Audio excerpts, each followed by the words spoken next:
Hey there, this is Gina with another Kingdom Sewing Minute Clinic. Today I'd like to talk to you about a feature that you may not know about, and that is your button that looks something like this.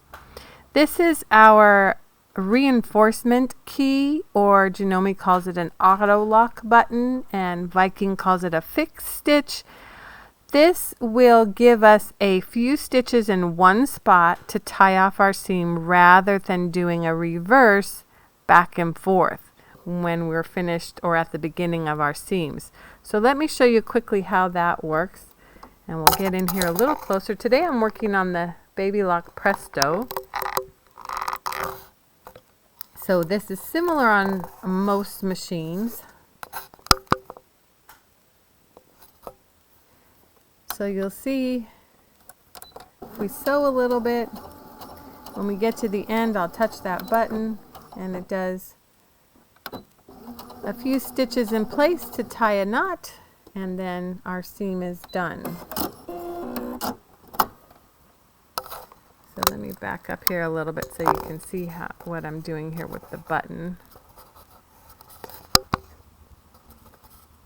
So it has another function, something else that you can do with it that's pretty handy, and this is going to work with your decorative stitches. So I'm going to choose a decorative stitch on my machine and I'll show you how that works. So I'm going to be stitching out this little decorative motif, and oftentimes when you just want to stitch one motif, it's a little bit difficult because we don't have a lot of visibility here in the foot to see when you finished your motif.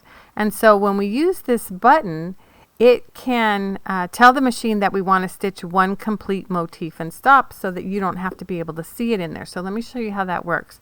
I'm going to start here on my stitch. Once I've gotten a start to it, I'm going to tap that button. You see the light comes on, so I know that it's been engaged. And then the machine is going to stop once it finishes that complete pattern. So you see here I've stitched out that little football stitch, and it stopped at the very end for me.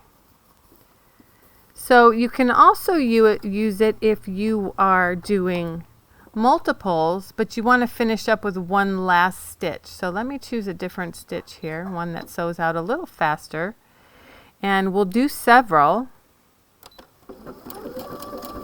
Let's say I wanted to do 3 here, so I'll let it do 1. Now it's moving on to the second one. And once it gets started on the third one, we'll tap that button again. And it's going to finish the last one for me, and it comes to a stop. And you'll notice it also did a little tie off at the end there to knot that. And there we have our 3 little decorative stitches. So this can be really handy for you when you're wanting to do a specific number of decorative or motif stitches and you're not able to see when each one of those patterns is done. So give it a try. This has been your Kingdom Sewing Minute Clinic.